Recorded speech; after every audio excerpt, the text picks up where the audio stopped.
A friend of mine from high school, her name was Tilda Del Toro, who is also a co-founding member of Salsation.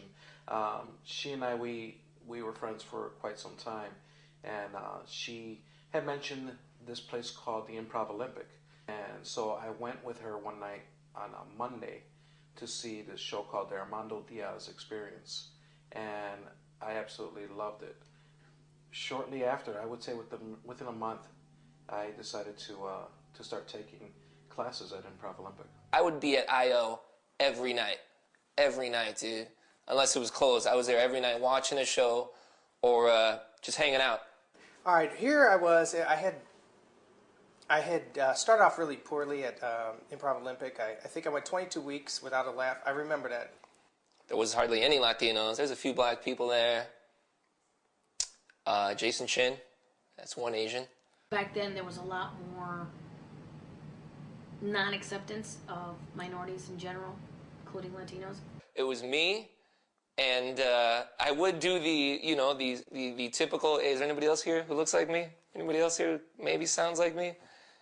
And being Latina, it was kind of like you didn't have a voice at all. So it was like not only were you fighting as a woman to get your stuff in, but to have your voice as a woman, and then on top of that, have your voice as a Latina was just kind of non-existent. There were certain times where it was like, because you're the only one, you kind of get pigeonholed into scenes, or you want to try a scene out where it's like, all right, yeah, in my mind, I want to create it in this environment, but I hope this person is with me and doesn't go where the obvious way would be, oh, I guess I'm a gangbanger. All right, this is a scene about me being a gangbanger. It's not really what I wanted to do, but I'll go along with it. I heard that this guy named Paul Vato, when I saw him, he was smoking cigars and playing cards a lot at the Improv Olympic.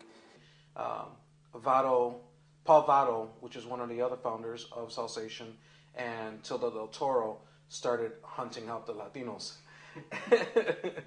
Vato said, hey, we're getting this, there's this group that's getting put together. It's going to be all Latinos, and they're going to improvise. Hey, Ramon, I don't know, we got this crazy idea. We're thinking about forming a Latino comedy troupe. What do you think? Well, are there enough Latinos to do it? One day I was at home, and he called looking for my roommate, Joe Nunez. He had already performed with Second City Touring Company, and he had performed at Improv Olympic, The Annoyance. He already had a long resume. And he was also my classmate in Improv Olympic, so it was very intimidating. And I go, he goes, hi, I'm Paul Vato. And I'm like, oh, Paul Vato, hi, how are you doing? I don't know who you know who I am. I'm Amr. And he's like, oh, no, I don't know who you are. And I'm like, oh, so what are you calling about? And I kind of knew the rumor he was doing something. He goes, oh, yeah, I'm trying to start a Latin comedy troupe. Oh, yeah, I'm very Latino. Oh, do you know I'm Colombian, blah, blah, blah. He goes, really? We're looking for people. I go, oh, yeah, definitely. I've been doing this for a while. I'm excited. And he goes, oh, okay, come to the meeting. It was like this little, Mexican taco place that was next door. And yeah, we all met there on a Sunday. And it was like a Sunday evening. Everybody walked in, and people are just kind of scoping each other out. We're just like, what's up? Who are you? So anyway, I show up, and I remember Joey goes, what are you doing here? And I'm like, they asked me to join the troupe. The only people I knew in the group were Vato. I had known who Privet was. I didn't know him personally. Tilda Del Toro, she and Vato sort of helped start this troupe with Keith Privet. They asked him to direct. Privet presented it as a chance to just be a group in the community for a year or two, tops. Yeah, he sort of gave a little mini speech how he worked Upright Citizens Brigade, and he had been at Improv Olympic for a long time, and he did the lights there, so we knew him as the light guy.